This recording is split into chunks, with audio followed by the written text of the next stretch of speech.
Hi everyone, welcome to another episode of Ancient Warfare Answers with me, Murray, your weekly fix of ancient warfare related ranting, where I attempt to answer a question from a reader, viewer or listener. You can of course ask your own question, you can send me an email, you can yell it in the street, you can send me a postcard, and of course the email address is murray@caravanseraipublishers.com. And even if you send it and put it on one of the other videos and I don't see it, it will get sent to me. All these things get their way to me. All roads lead to Murray. Now, I think this is Klaus Weiser 3769. I think that's the person who sent us in this question. Question for a future episode if it hasn't been done before. I don't think it has. Here it is. How did ancient Greek and Roman soldiers protect the top of their feet? With the rest of the body, including shins, heavily protected, this seems like an oversight. One good jab to the foot and you are out of action. Thanks. Indeed. Now, it's also really interesting, the idea of footwear. Now, most of our surviving evidence of footwear is sculptural and occasionally literary. That's the words I meant to say. And we do occasionally also have archaeological remains of especially Roman footwear, but also some others. And it survives for various reasons. Obviously, in Roman Britain, it survives because it's waterlogged, and therefore leather survives. In the deserts of Egypt and North Africa, it survives because it's so dry and there's no moisture to deteriorate such things. Now, interestingly, what you've got is a range of footwear from barefoot, and we're told at various points in time that, for instance, Spartans fought barefoot. A lot of people don't believe that. All the way through to the Roman boot and Roman caligae, the sandal, which again probably offers some protection, but the toes are exposed. We've got these beautiful sculptural examples of Hellenistic and other boots which have open toes. So they seem to offer some protection to the top of the foot, but not a lot. All the way through to the boot of various armies, whether it be the Huns or the Scythians or later Roman soldiers, and that again seems to offer some protection to the top of the top of the foot. Peculiarly, it doesn't seem like they're attempting to protect the foot. Obviously, the shield, the helmet, armour, even greaves are about protecting other bits, not the top of the foot. And this comes to your point about the one good jab to the foot and you are out of action. And given that you have armies of men carrying sharp points on sticks, for lack of a better term, that would seem to be a real hazard at all points in ancient warfare, that even an accidental wounding of someone to the top of their foot is going to put them out of action. And I've always wondered, when you read about the casualty numbers in Greek battles, how many of these are casualties in terms of dead? And often our sources don't differentiate between the two. And again, sometimes we'll get a number in one source and another source will disagree with that number. But when you add wounded and prisoners, it equals the previous number of a different source saying this many casualties. So we get that really interesting sort of what looks like a contradiction but can be made to work.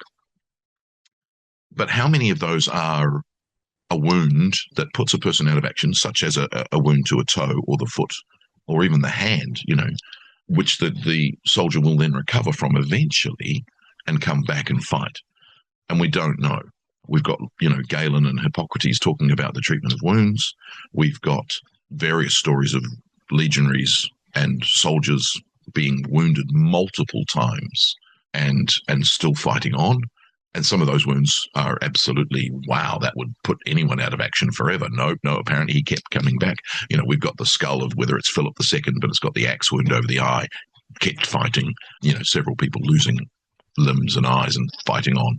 Limbs? I don't know, maybe. Anyway, so the idea, of course, is that the foot is probably a low priority in defense.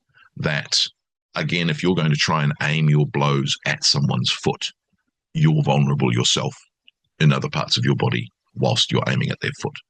And again, if you see a blow coming for your feet, get them out of the way. Of course, in hoplite shields, you've got the aprons in front of the shield to stop arrow blows hitting shins and feet. And again, you might get hit in the foot accidentally by an arrow, especially with, arrows blotting out the sun, as we're told. So all of these wounds are possible. Yeah, it's a really interesting idea, but I think it's an afterthought, the idea of the foot protection, because when you look at the footwear, yes, leather sandals, yes, leather boots, but again, they're not steel capped. They're offering some protection, but not a lot, almost incidental protection. And it's the sole of the foot that's being protected, for instance, in the Roman caligae, from things you're standing on, so you can march over terrain, rather than protection of the foot from a blow from above, which is interesting. Now, again, the fascinating thing with a lot of that is how on earth did armies operate when, everything around them can wound them, not fatally, but certainly put them out of action. And so I think it's the sort of agility of the wearer, for lack of a better term, and probably just the hardiness, that if these people are working in barefooted for a lot of the time, then their skin is going to be thicker and more durable. And I mean, I'm always reminded of watching the hands of some farmers where they've taken some enormous gash to their hand and they've kept working, no plaster, simply because the work needs to be done. And so they've basically ignored a wound that would put softer individuals such as myself out of action for weeks. So I wonder, it's a really interesting idea of how much of a wound is too much of a wound. The Hellenistic phalanx, it's not just carrying spears. You've got and even hoplite phalanxes have sauroges. They've got lizard stickers. So it's a sharp stick on both ends. That's, of course, going to cause issues. And, you're waving it around in ranks. So there's all sorts of wounds that could happen all the time. So it's an amazing sort of thing to think about, the tops of your feet being vulnerable. But I think there are more important bits that are protected. And, the short answer is, well, get your feet out of the way if a blow's coming for them. So dissatisfying, I know, but that's my best stab at it. Lovely. So thanks, Klaus Weiser, 3769, and join me again for another episode of Ancient Warfare Answers. Thanks. Bye.